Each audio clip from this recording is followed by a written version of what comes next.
Hey everybody, welcome to lesson 9. This week we continue with work on the persuasive essay.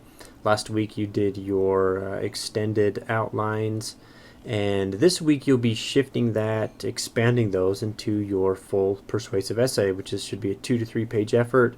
This week you'll continue drafting it, and next week you'll do a final edit, so you've got another couple of weeks worth of time to work on that persuasive essay. Hopefully it's going well for you and that you've got some good feedback thus far.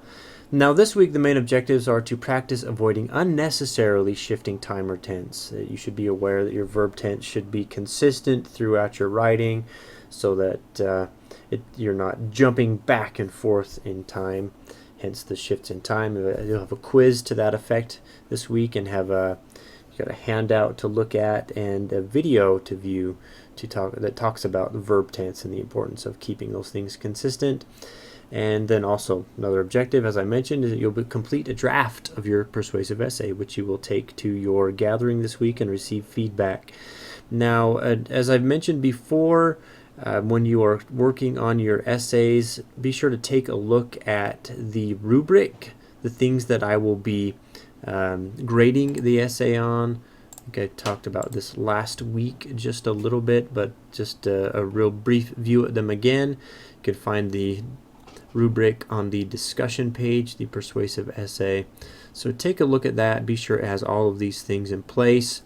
And if you would really like some extra help, you'd like some more eyes on your paper, you're welcome to send it to the Online Writing Center at BYU Idaho. They've got a lot of really great people on staff there that can help you to work out some problems that you're having with the paper. You might want to send along a copy of the rubric so that they know what your instructor is looking for. That can be a difficult thing with peer review, is that sometimes when your peers look at it, they're looking for different things than the instructor is looking for. But in this sense, it's important to keep in mind that the main audience for these essays is the instructor.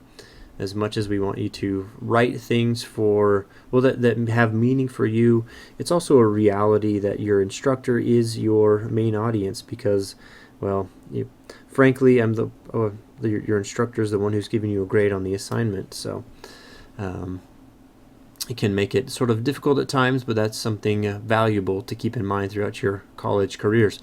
So again, just take a look at the rubric, make sure that you've got everything that you need in your persuasive essay.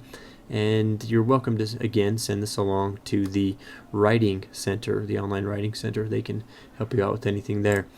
So in addition to working on the persuasive essays, we've got some writing lessons, different things, addressing opposing viewpoints, introductions and conclusions, important things to keep in mind. Revising, not just copy editing. Revising, it means to see something again, to see it differently, see it in a new light.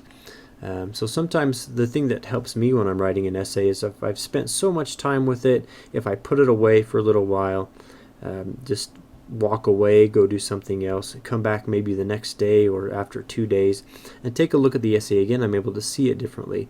I can notice maybe the structure isn't how I'd like it. It's not organized how I want it to be organized, so I can flip things around and do all of those big things. That's what revision is. It's kind of making broad scale changes that can help to improve the coherence and the organization of the essay. And then after revision you have copy editing or proofreading, where you take a look at your grammar, etc., things like that. So it's important to keep in mind making the broader scale changes first before you move in to the proofreading. That's a good way to think about it. You're moving from broader thinking to more narrow thinking with the proofreading, if that makes sense at all. We'll be talking about development of your ideas, a bunch of different things like that in the writing lessons this week. Now, for the reading assignments, there's only a couple this week. The Pleasure of Eating by Wendell Berry. He's a really great writer, and he has really great insights into a lot of different topics. So I'll be reading something from him this week, and also something from a writing manual called Support. And one more thing, a further reading this week is In Praise of the F Word. Now that F word is not the F word that you're thinking of, but to find out what that word is, you'll need to read the essay to figure it out. So I'll keep you in suspense there. Then you'll take these readings and you'll apply them in the discussion board.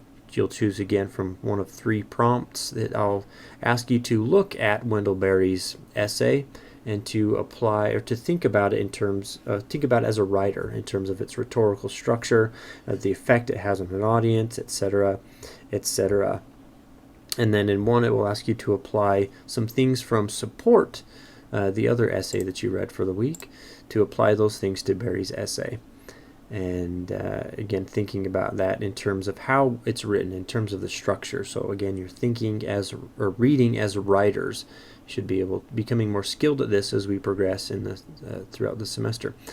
And per the discussions we have every week, you'll need to read as many posts by your peers as you can, and then comment on at least 2 with responses of 50 to 75 words, so we can comment about these things.